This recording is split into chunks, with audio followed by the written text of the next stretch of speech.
Assalamualaikum warahmatullahi wabarakatuh. Saya ingin menyapa teman-teman semua yang ada di ruang Zoom pada pagi hari ini. Semoga teman-teman yang ada di ruangan Zoom pada pagi hari ini dalam keadaan sehat walafiat ya. Amin. Ya Rabbal Alamin. Pada pagi hari ini saya diamanahkan untuk membawakan sekaligus seri bagaimana asuhan keperawatan pasien sepsis di ruang intensive care unit. Ya, tadi di pembicara sebelumnya oleh Nursita ya lebih banyak membahas terkait dengan sepsis pada pediatrik. Di slide sini nanti saya akan banyak membahas bagaimana kita menangani sepsis pada pasien yang dewasa. Ya, lanjut. Kita lanjut. Ini ada sedikit biodata saya. Tadi juga udah disebutkan oleh Nurse Ina ya, oleh moderator, jadi saya nggak sebutkan lagi. Jadi teman-teman, kenapa sih kita membahas sepsis? Nah, di sini sepsis itu kenapa sih penting? Karena kalau kita lihat, sepsis itu menjadi salah satu penyebab utama dari morbiditas dan mortalitas, terutama pada pasien-pasien yang sakit kritis. Ya, nah 1 dari 5 kematian itu diakibatkan oleh sepsis. Ini pada pasien yang dirawat di rumah sakit ya. Jadi dari 5 pasien yang dirawat di rumah sakit itu 1 meninggal akibat dari sepsis. Lebih dari 10.000 pasien atau sekitar 30% pasien yang ada di ICU itu dia mengalami sepsis. Ya kalau sudah sepsis itu biasanya ditandai dengan adanya infeksi dan gangguan sistem organ. Nah, kematian akibat sepsis ini juga yang berat itu bisa mencapai lebih dari 200 jiwa per hari. Ya.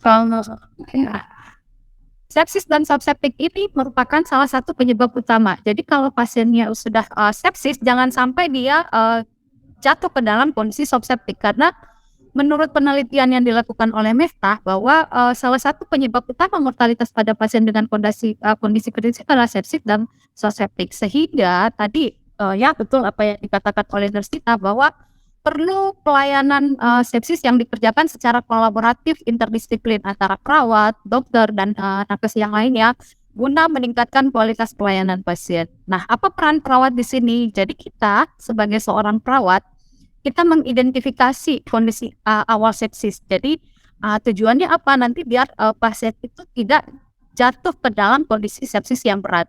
Nah, kita melakukan pengendalian, kita bisa melakukan pencegahan sepsis sehingga kita bisa mencegah perkembangan penyakit dan berkontribusi pada penurunan mobilitas dan mortalitas.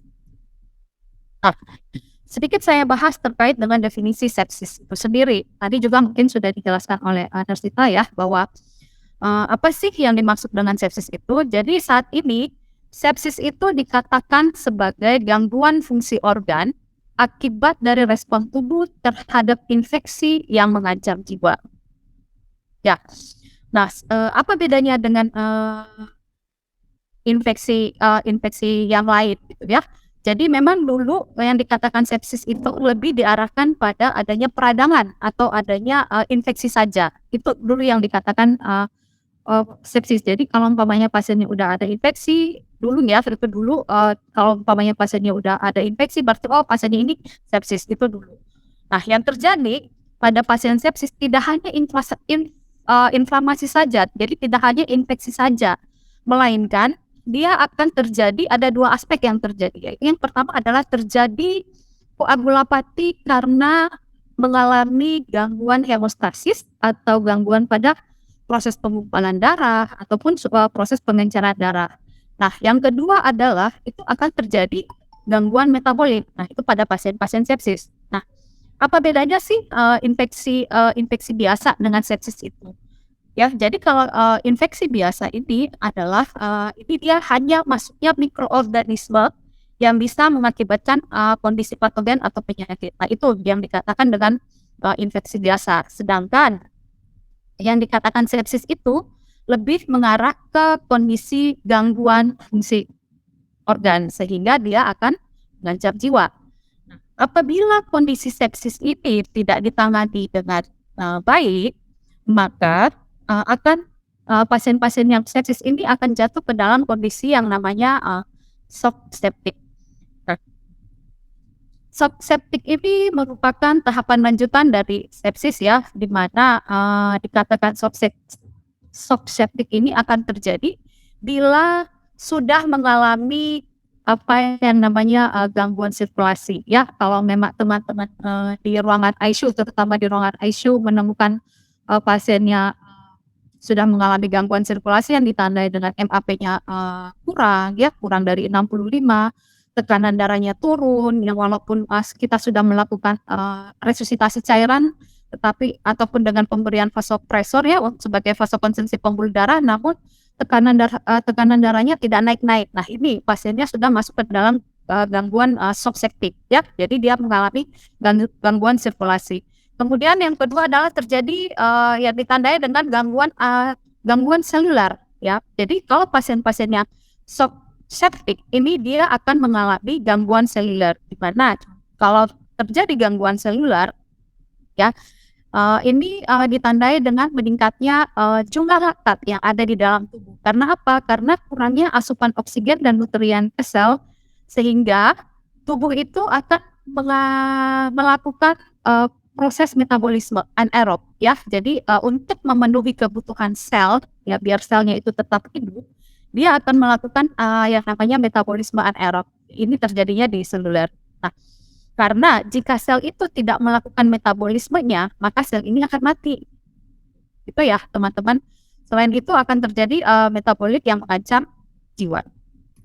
Nah, untuk definisi dari sepsis sendiri itu mengalami beberapa perubahan yang secara sejalan dengan perkembangan bukti ilmiah. Dimulai pada tahun 92, teman-teman mengetahui bahwa sepsis itu diperkenalkan sebagai ada yang namanya SIRS. Tadi juga sempat dibahas sedikit oleh Norsita ya terkait dengan SIRS ya, atau sindrom respon inflamasi sistemik. Nah, pada tahun 2011 definisinya tidak diperbaiki tetapi sama.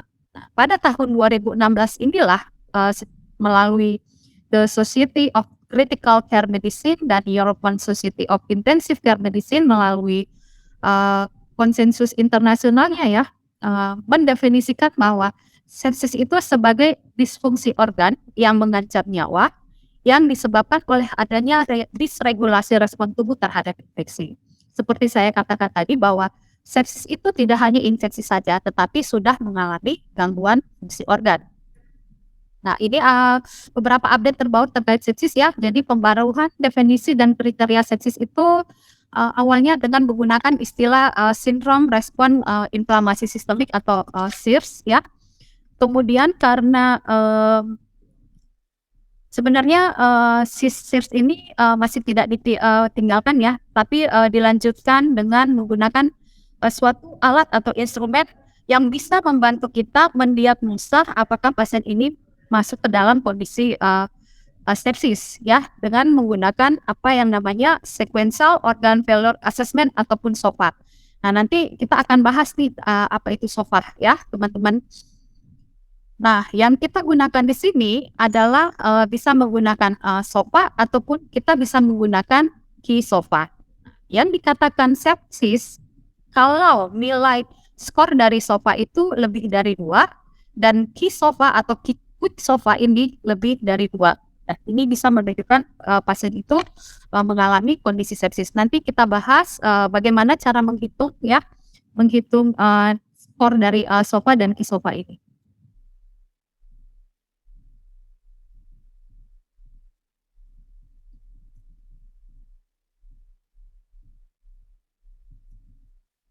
Nah, dari segi etiologinya sendiri, di sini beberapa literatur mengatakan bahwa salah satu organ ya, terutama organ paru ya, ini merupakan penyebab terbanyak terjadinya sepsis. Jadi paru di sini ya, di sini dikatakan bahwa The most common source of sepsis adalah berasal dari traktus respiratory sebesar 67,4%. Kenapa sih paru ini merupakan penyebab sepsis terbanyak? Karena kita tahu organ yang paling sering berinteraksi dengan interaksi dengan dunia luar itu adalah paru. Jadi pada saat kita bernapas, itu kan udara akan masuk. Nah, sehingga kuman, bakteri, patogen itu kan akan bisa masuk ke dalam paru-paru, sehingga prosesnya akan bisa mengakibatkan terjadinya sepsis. Nanti kita bahas di patofisiologinya. Kemudian teman-teman juga harus mengetahui bagaimana harus bisa aware ya faktor resiko dan penyakit dasar dari pasien-pasien itu sendiri. Jadi teman-teman yang ada di ruangan, terutama yang ada di ruangan ICU itu harus aware nih kalau ada pasien yang mempunyai komorbid ya, penyakit kronis seperti DM, gagal ginjal kronik, pasien dengan sirotis hepatis. Karena kondisi-kondisi seperti ini akan rentan terkena infeksi, ya, terkena sepsis. Sehingga wajib teman-teman mengetahui apa sih kira-kira komorbid dari pasien yang dirawat di ruangan tersebut. Nah, yang kedua adalah pasien dengan penyakit keganasan atau sakit parah. Ada pasien-pasien yang mempunyai keganasan seperti ini, dia akan mengalami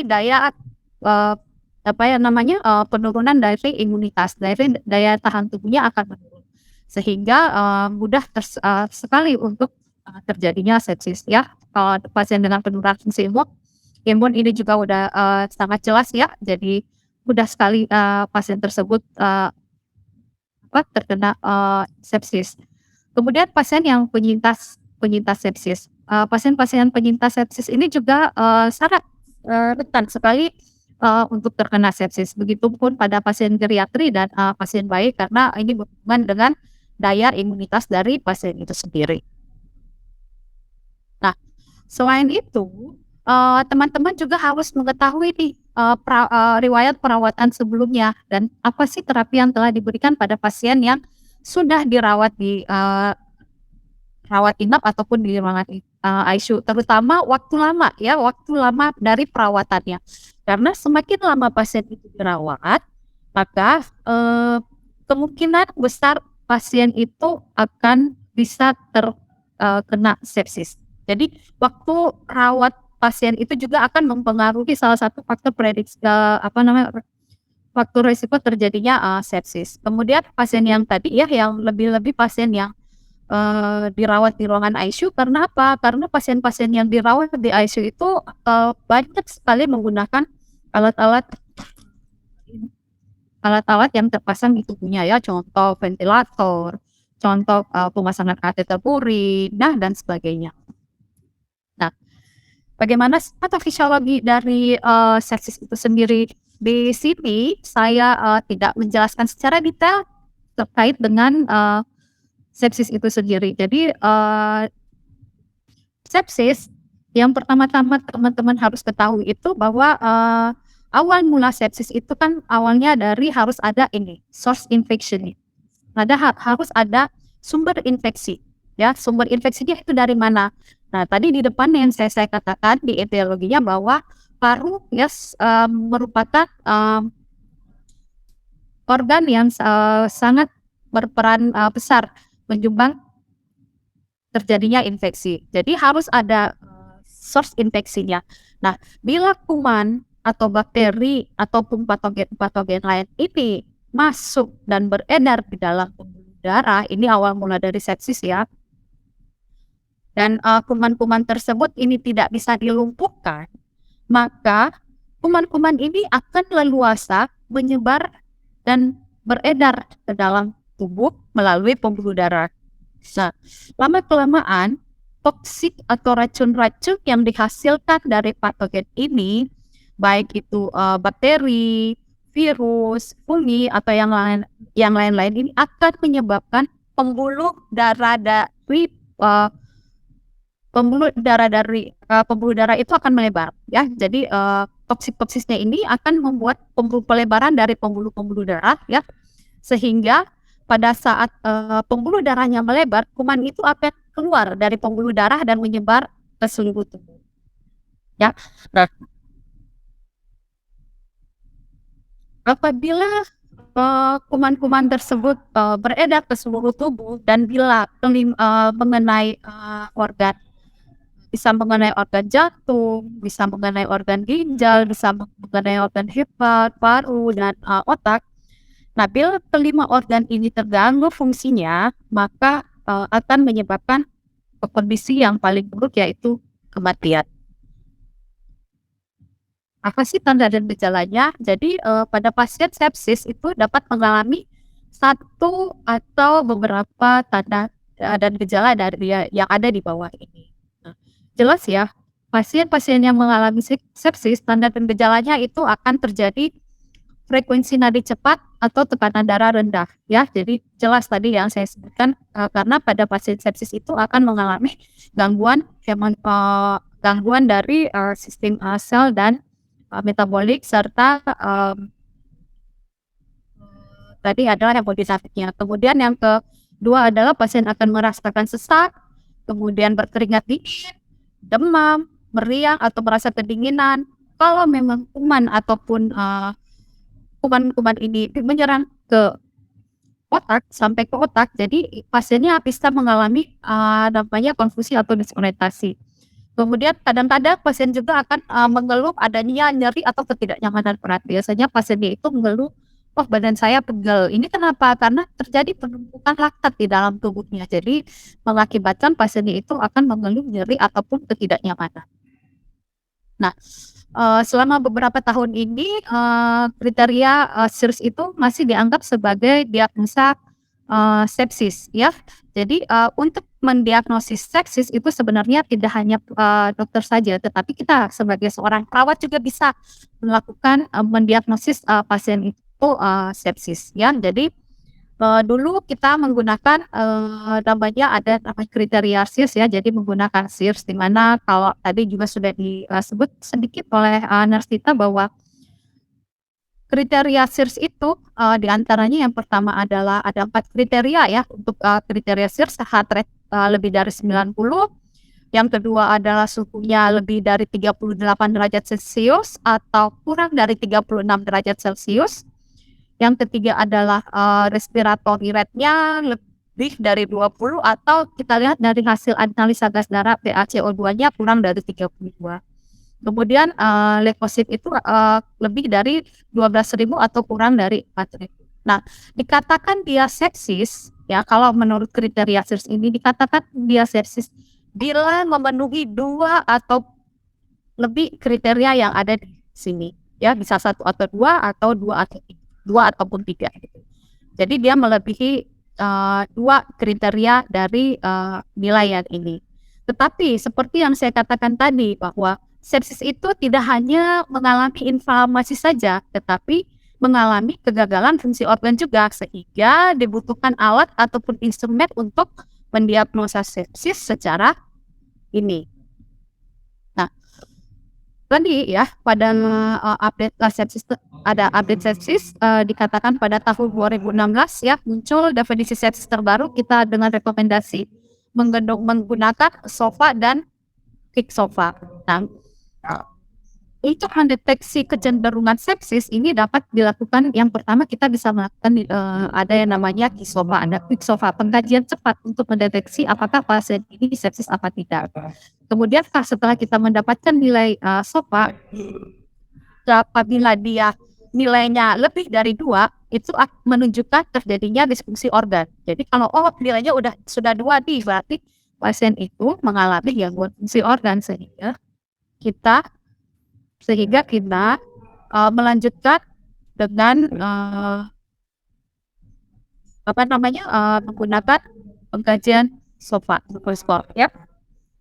Jadi skor SOFA ini direkomendasikan untuk identifikasi risiko tinggi mengalami perburukan. Nah, apa saja yang kita lihat pada kriteria SOFA ini? Yang pertama adalah laju pernafasannya kurang lebih lebih kurang 22 kali per menit. Jadi kalau umpamanya RR-nya sudah cepat 2 kali per menit atau lebih, itu kita kasih nilai 1. Kemudian yang kedua adalah adanya perubahan status mental atau tingkat kesadaran. Ini bisa kita lihat dari tingkat kesadaran pasien yaitu GCS ya. Kalau memang kita beri nilai poin 1. Kemudian yang ketiga adalah kita lihat dari tekanan darah sistolik pasien itu sendiri. Ya, apakah kurang dari 100 mm per Hg itu kita nilai 1. Jadi range nilainya adalah 0 sampai dengan 3. Kalau dia nilainya lebih dari 2, artinya pasien tersebut terjadi disfungsi dari organ, sehingga kita harus melakukan pengkajian lanjutan. Nanti di sini saya juga akan membahas terkait dengan bagaimana algoritma dari pasien sepsis. Nah, ada beberapa penelitian yang membandingkan yang mana sih yang paling bagus, apakah Kisofa atau SIRS untuk mendiagnosis pasien itu sepsis. Ternyata di sini dari beberapa penelitian mengatakan bahwa Kisofa itu, jadi Kisofa itu terbukti lebih baik dibandingkan kriteria SIRS dalam kita mendiagnosis sepsis. Ya, kemudian ada juga yang mengatakan bahwa Kisofa itu ternyata dia terbukti lebih baik dalam kita memprediksi angka kematian dibandingkan dengan kriteria SIRS. Karena tadi kalau teman-teman melihat untuk kriteria SIRS itu kan cuma hanya ada 4 kriteria saja. Nah, selain itu secara keunggulan antara SIRS dan SOFA itu katakan bahwa kriteria Kisofa itu mudah digunakan ya, dan membantu klinisi memberikan tata laksana awal tanpa menunggu hasil laboratorium. Jadi teman-teman yang ada di ruangan, terutama yang ada di ruangan ICU, untuk melakukan pengkajian cepat mendiagnosis pasien ini apakah dia masuk ke dalam kondisi sepsis, itu kita bisa melakukan namanya quick SOFA ini ya, dengan menggunakan 3 kriteria tadi. Jadi gampang sekali dilihat. Kita bisa melihat dari RR, kita bisa melihat dari tensi ya. Jadi kita bisa melihat tadi dari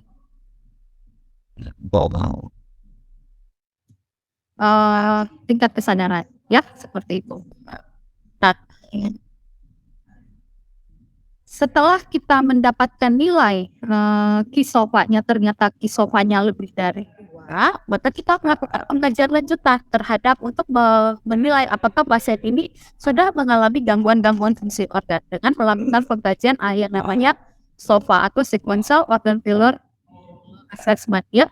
Nah, skor SOFA ini dia meliputi 6 fungsi organ, yaitu yang pertama tadi ya respirasi ya, paru, kemudian nanti yang akan kita lakukan koagulasi, hepar ya, kemudian kardiovaskular, sistem saraf pusat dan ginjal. Nah, inilah 6 fungsi 6 organ yang harus kita kaji pada saat kita melakukan asesmen menggunakan SOFA.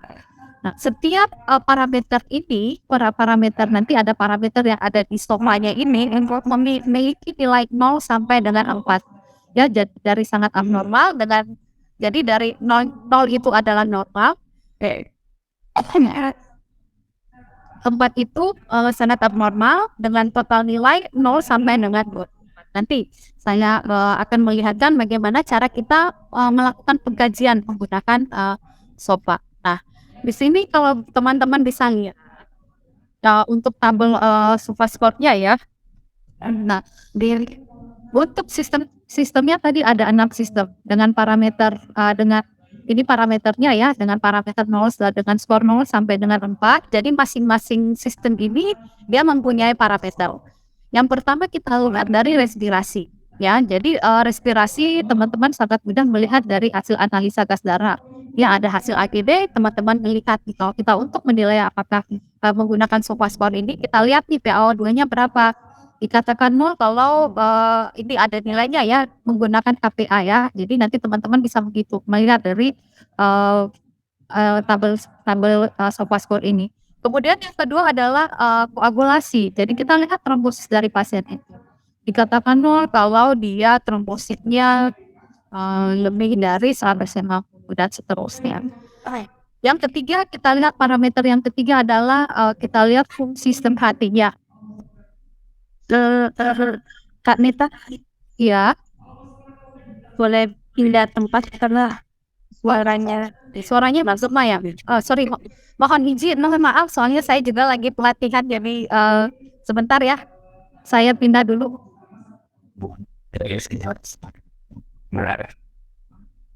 Langsung aja. Itu udah berfungsi. Si berdengu. Sebentar ya. Ya, udah jelas belum suaranya? Nah, udah boleh lanjut ya. Iya, terima kasih Kak. Baik, saya lanjut ya. Jadi sistem yang ketiga adalah hati ya. Jadi di sini teman-teman juga harus melihat fungsi bilirubin dari pasien itu. Cuman tidak semua pasien-pasien yang kita rawat di ruangan itu dicek ya fungsi bilirubinnya setiap hari. Itu kita. Jadi bisa kita nilai dari kondisi fisik dari pasien itu sendiri ya. Mungkin bisa ditemukan pasien itu adalah jaundice, kuning ya, itu bisa. Jadi untuk menilai fungsi dari apakah pasien ini mengalami gangguan hati apa tidak. Jadi kalau pasien-pasien yang mengalami gangguan hati, teman-teman kan bisa melihat dari kondisi fisiknya ya, dari nipple kuning, pasien yang terlihat jaundice seperti itu. Nah, yang keempat itu adalah kardiovaskular. Dilihat dari MAP. Jadi kita berpatokan pada MAP pasien itu sendiri ya. Kalau lebih dari 70 mm pasien itu masih dianggap tapi kalau kurang dari 70 itu sudah masuk, kita sudah mulai aware nih pasien ini mengalami gangguan di kardiovaskular. Kemudian yang kelima itu adalah sistem saraf pusat atau kita bisa lihat dari BCS ya. Jadi kalau umpamanya pasien sedang menurun, kita kasih nilai 0 dan seterusnya. Yang keenam ini adalah ginjal. Yang pertama kita bisa lihat, kita bisa nilai dari kreatinin pasien itu sendiri ya. Jadi kalau kreatininnya kurang dari 1,2, karena normalnya kreatininnya itu kan di bawah 1 ya. Jadi itu kita kasih nilai 0. Tetapi kalau memang di ruangan ternyata hasil kreatininnya sudah beberapa hari yang lalu, jadi teman-teman tidak usah takut. Jadi nggak usah, hari ini saya melakukan dulu pemeriksaan kreatinin baru saya mengukur SofaScore, itu tidak usah. Jadi teman-teman cukup dengan melihat urin output pasien itu per hari. Ya. Jadi bisa dilihat dari urin output. Itu kalau kita menggunakan tabel SofaScore seperti ini. Nah, ada yang lebih simpel lagi, teman-teman. Kalau kita mau menilai untuk menilai SofaScore pasien ini, kita bisa menggunakan teman-teman kan punya aplikasi handphone ya. Jadi kita ada aplikasi yang teman-teman bisa download atau bisa menggunakan dari komputer. Buka aplikasi terkait dengan SofaScore. Ini tampilannya seperti ini. Jadi ini lebih memudahkan teman-teman untuk menilai apakah pasien ini masuk ke dalam kondisi sepsis. Ya sama isinya sama dengan apa yang ada di tabel SofaScore tadi ya.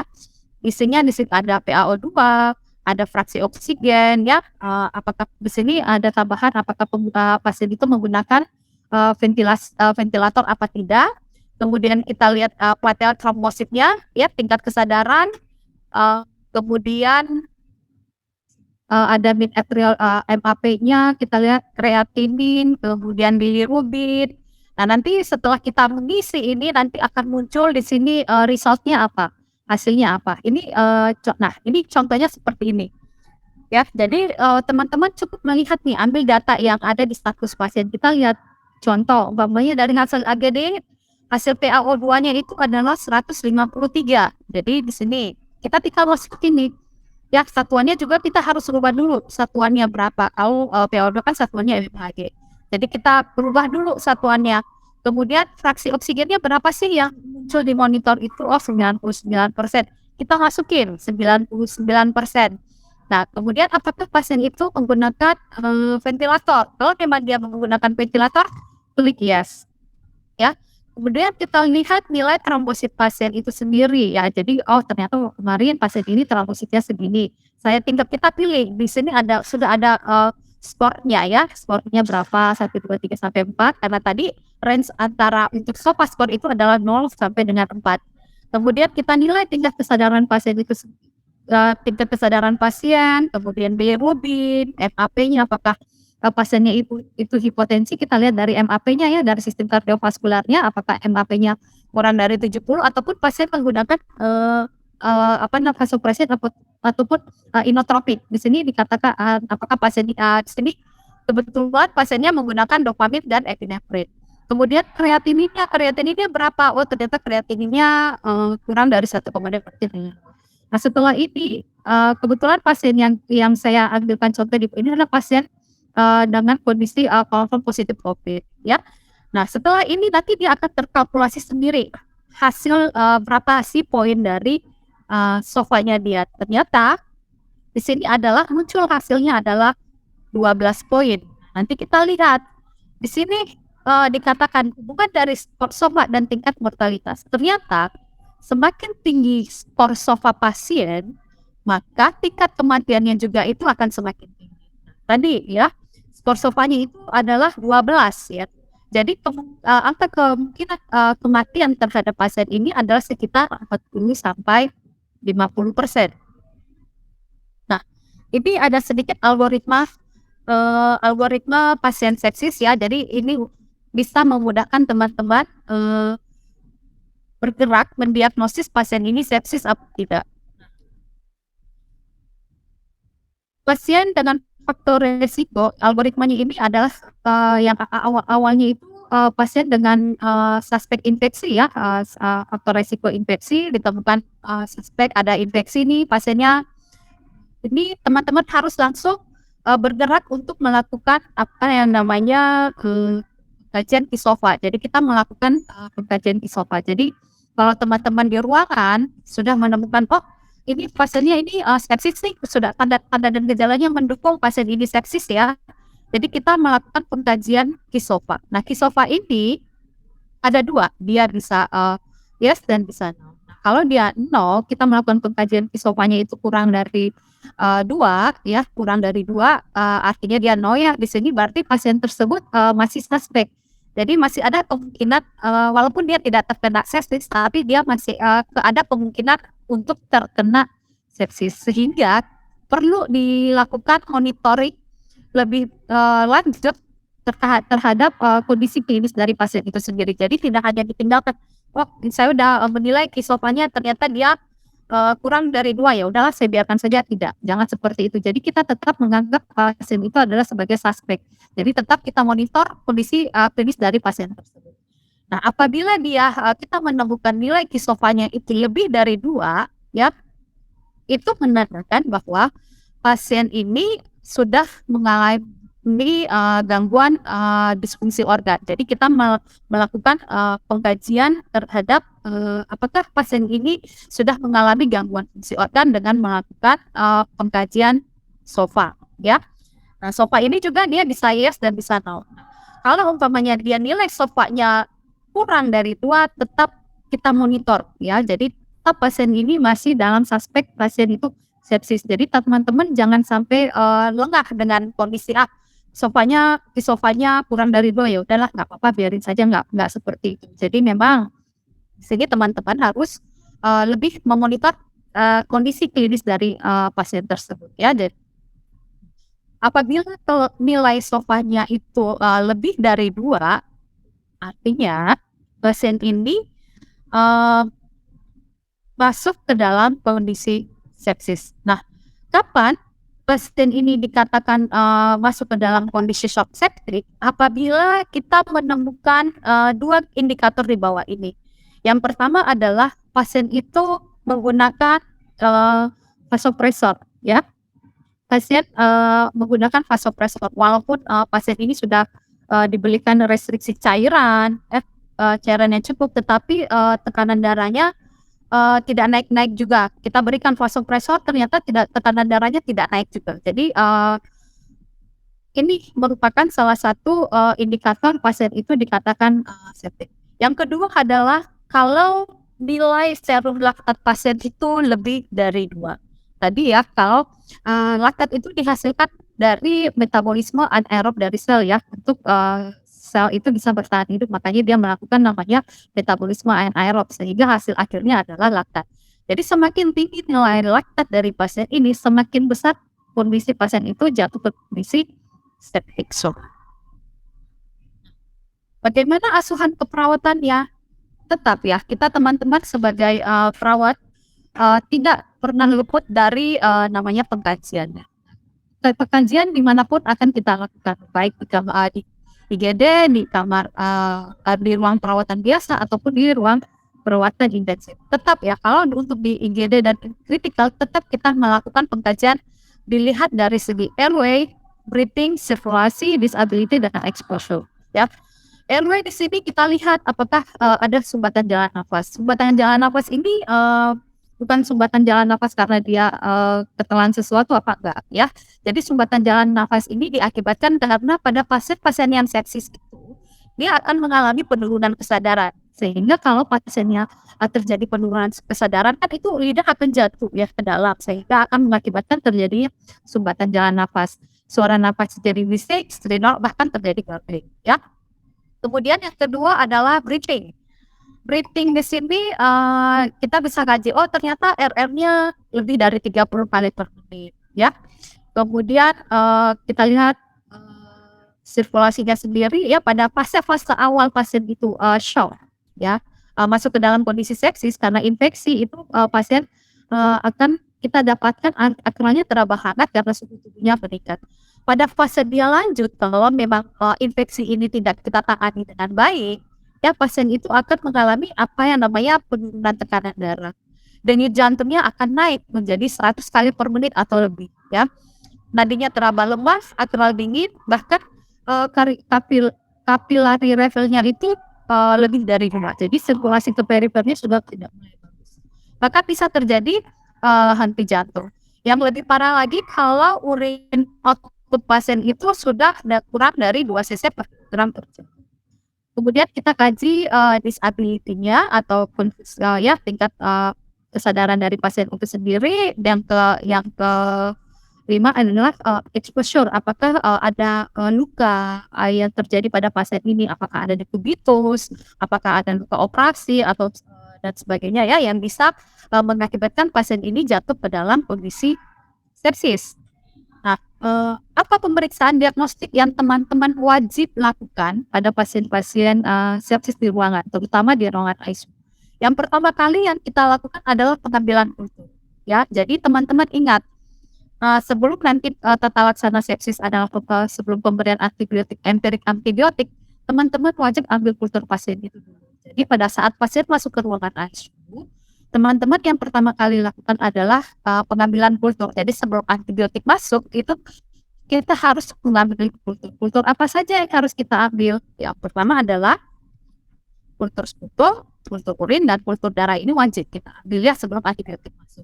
Kemudian kita melakukan pemeriksaan darah lengkap karena tadi salah satu indikator untuk mengetahui apakah pasien ini mengalami gangguan fungsi organ, salah satunya adalah adanya trombositopenia. Jadi kita melihat apakah dia terjadi hemokonsentrasi atau leukositosis ataupun trombositopenia. Kemudian yang ketiga adalah kita cek elektrolit.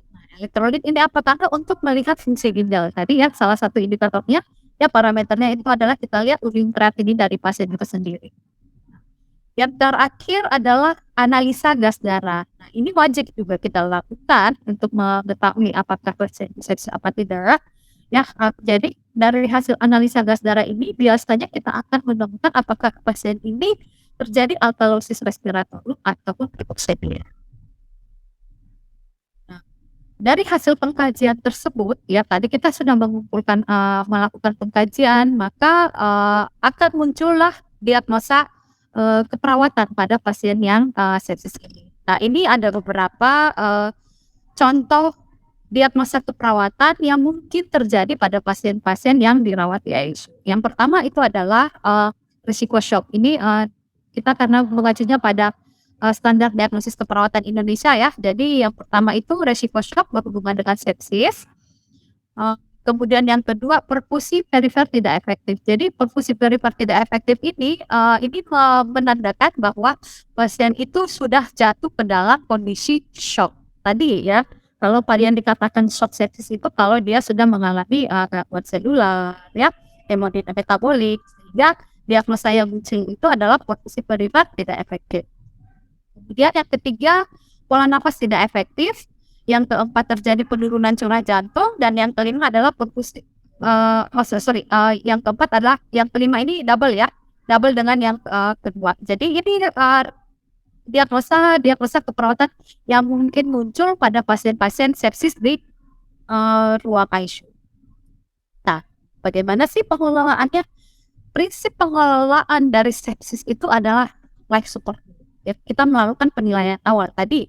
Kita melakukan diagnosis, makanya saya katakan, jadi untuk mendiagnosis pasien sepsis itu, dia sepsis apa tidak itu tidak hanya dari medis saja, tapi kita sebagai seorang perawat, kita bisa melakukan mendiagnosis, menilai awal pasien itu jatuh ke kondisi sepsis apa tidak.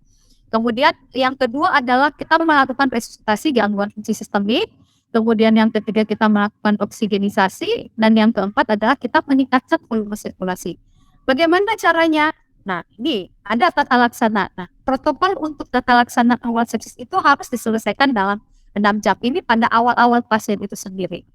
Ya, jadi yang pertama itu memang kita harus selalu terapkan kewaspadaan standar dan bundle of ice, ya, sehingga kita bisa mencegah terjadinya ya.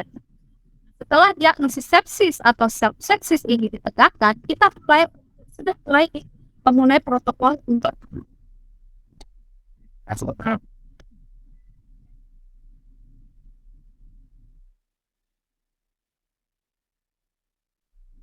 maaf ya.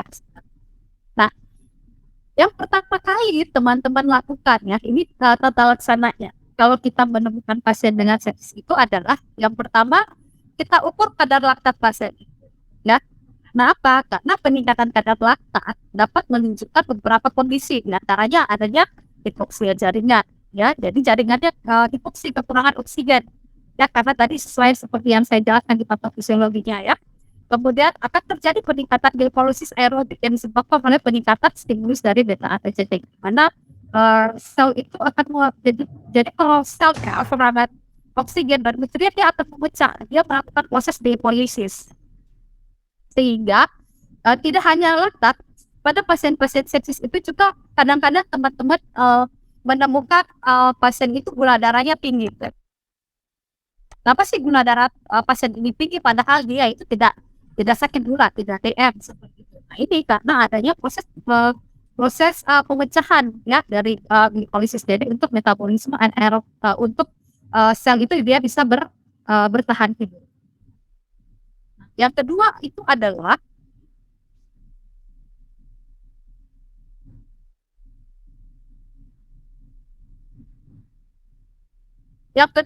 pengambilan kultur ya. Jadi teman-teman, kenapa sih kita harus mengambil kultur pada pasien ini?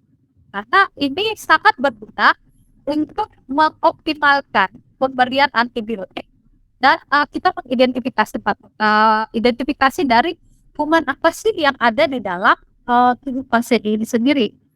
Ya, dengan melakukan pengujian kultur ini akan menyingkirkan penyebab sepsis. Apabila infeksi patogen tidak ditemukan, maka pemberian antibiotik itu bisa kita hentikan. Nah, ini pentingnya pengambilan kultur. Jadi pada saat kita sebelum antibiotik masuk, itu kan kita ambil antibiotik yang diberikan itu biasanya kan antibiotik yang sifatnya empirik, bukan definitif, bukan pengobatan ya. Jadi empirik, antibiotik yang sifatnya empirik ini biasanya disesuaikan dengan kuman yang ada di ruangan pasien tersebut. Kemudian yang ketiga adalah pemberian antibiotik ya. Jadi tadi seperti yang saya sebutkan bahwa pemberian antibiotik empirik spektrum luas ya, dalam 3 jam pada sepsis dan 1 jam pada subsepsis. Jadi harus segera diberikan empirik. Nah, peran kita apa di sini? Yang melakukan pemberian antibiotik itu kan, yang menentukan antibiotik untuk pasien itu kan adalah medis. Peran kita sebagai seorang perawat itu penting ya, kita melakukan komunikasi yang baik dengan tim untuk menghindari kegagalan dalam penggunaan pengobatan. Jadi penting di sini teman-teman komunikasikan kepada pihak dokternya, dok, nih pasiennya kayaknya kalau dilihat dari tanda dan gejalanya ini kayaknya pasiennya akan menuju ke arah sepsis. Jadi disinilah diperlukan komunikasi yang baik antara perawat dan medis dari penundaan dari pengobatan si pasien. Nah, karena dari data yang didapatkan, penundaan pemberian antibiotik setiap jamnya itu akan berakibat dengan peningkatan mortalitas sebesar 7,6%. Jadi cukup tinggi ya. Kalau kita menunda pemberian antibiotik, angka kematian itu akan bisa berkisar sekitar 7,6%. Menurut penelitian yang dilakukan adalah pemberian cairan intravena. Nah, ini merupakan terapi awal. Kita meresusitasi pasien-pasien sepsis ya ataupun sepsis dengan hipotensi, karena pada pasien sepsis itu kan salah satu tanda gejala tadi kan tekanan darahnya turun, MAP-nya kurang dari 65. Nah, tindakan yang harus pertama kita lakukan adalah pemberian cairan dulu. Kita isi dulu. Kenapa sih kita harus isi? Karena tadi ya, karena di sel di pembuluh darahnya itu kan pembuluh darahnya kan melebar.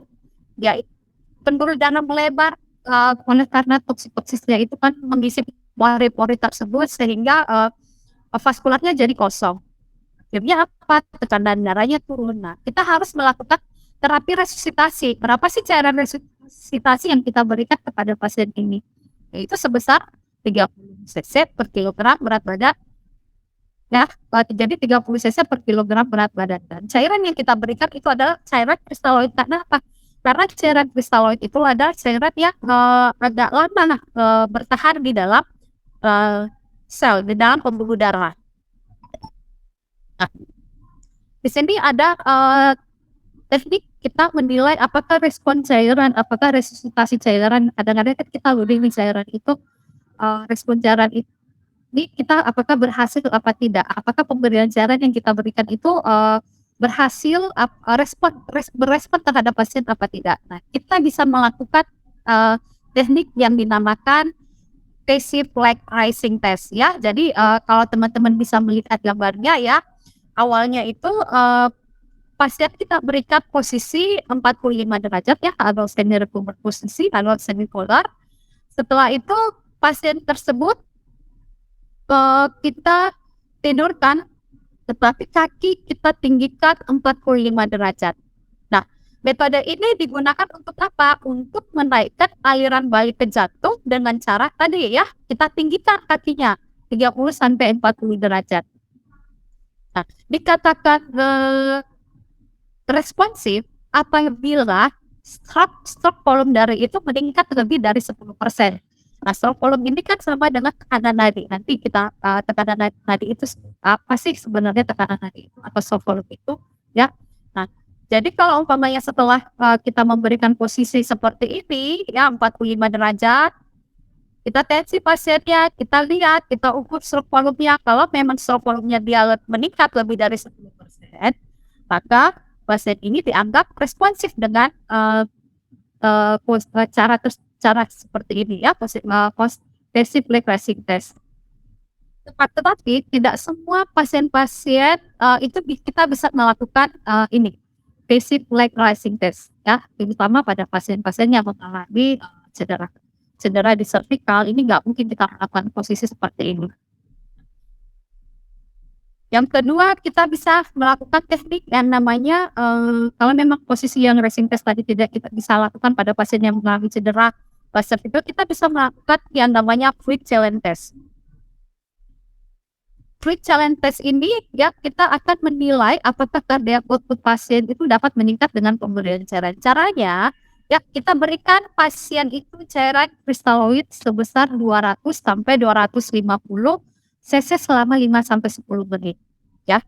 Nah, jika stroke volume atau tekanan nadinya ini meningkat lebih dari 10%, maka dianggap responsif ya. Ini ya, kalau ini yang passive leg raise test, ini adalah fluid challenge ya, tetap dengan posisi seperti ini, tetapi kita memberikan cairan kristaloid sebesar 200 sebanyak 200 sampai 250 cc selama 10 menit. Kemudian kita ukur tekanan nadinya. Nah, apa sih tekanan nadi itu diperoleh dari mana? Jadi kalau teman-teman tensi ini ya, kita tensi ini, muncul tensinya 120/80.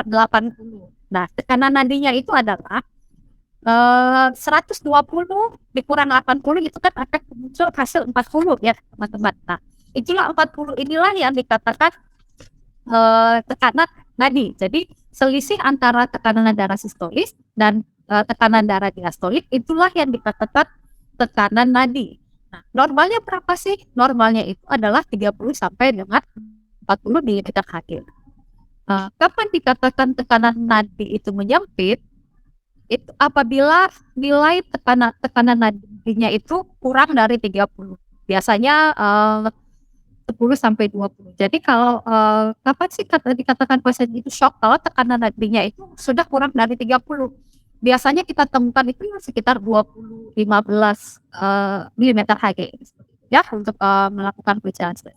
Kemudian yang ketiga ada kita bisa menggunakan stroke volume variation. Ini terutama pada pasien-pasien yang terpasang ventilatornya kita bisa melihat dari stroke volume variation-nya dilihat dari kalau teman-teman lihat di ventilatornya ada grafik seperti ini, itu kan kita bisa melihat ya.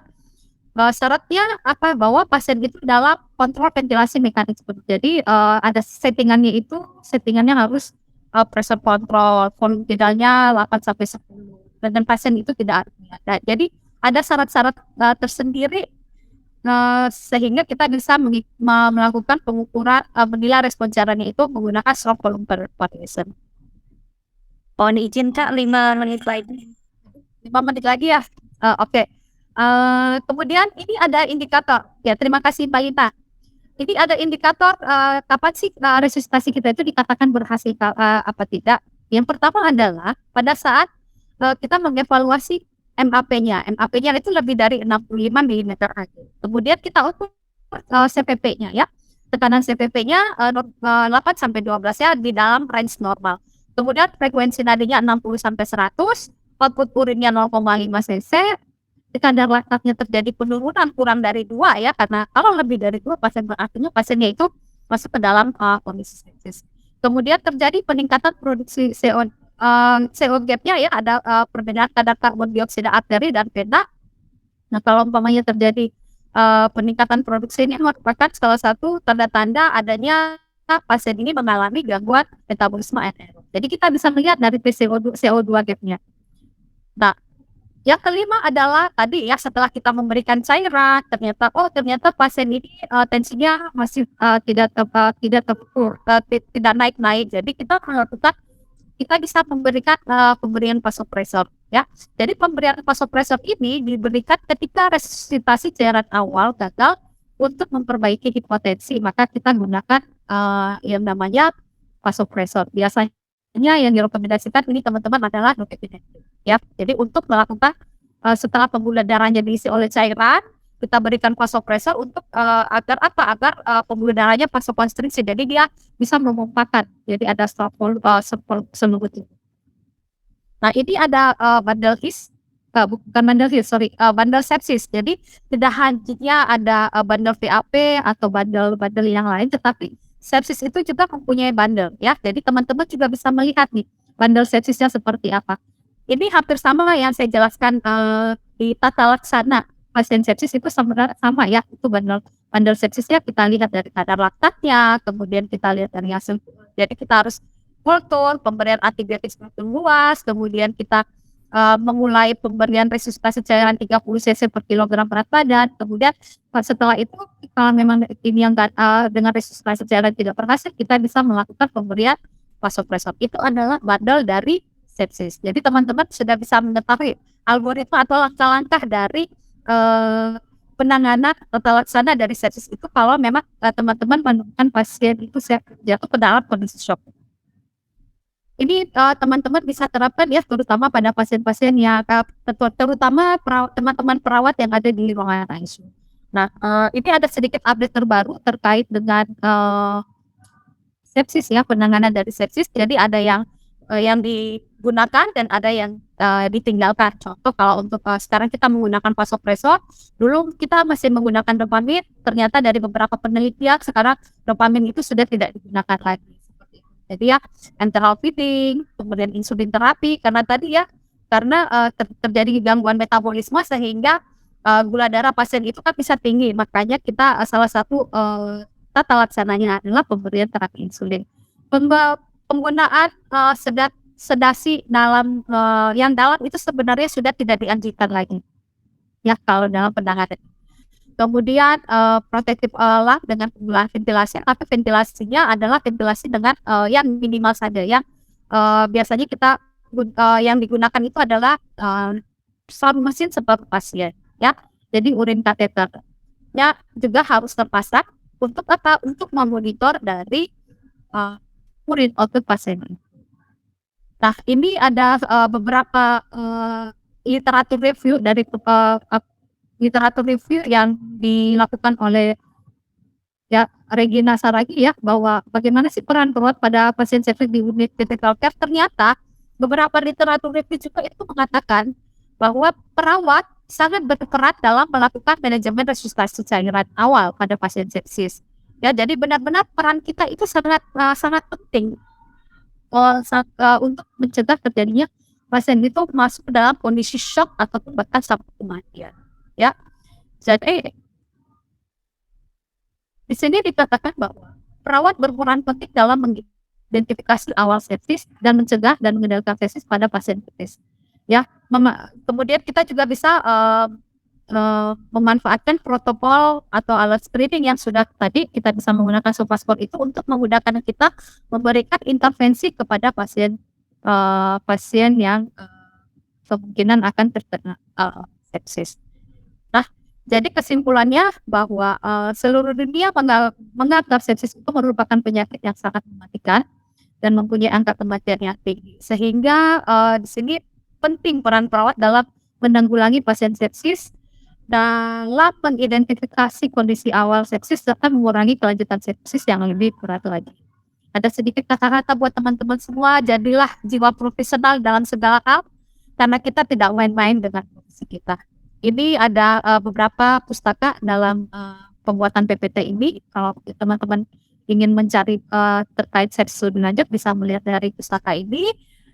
Mungkin dari saya itu saja, kurang lebihnya mohon maaf. Wassalamualaikum warahmatullahi wabarakatuh.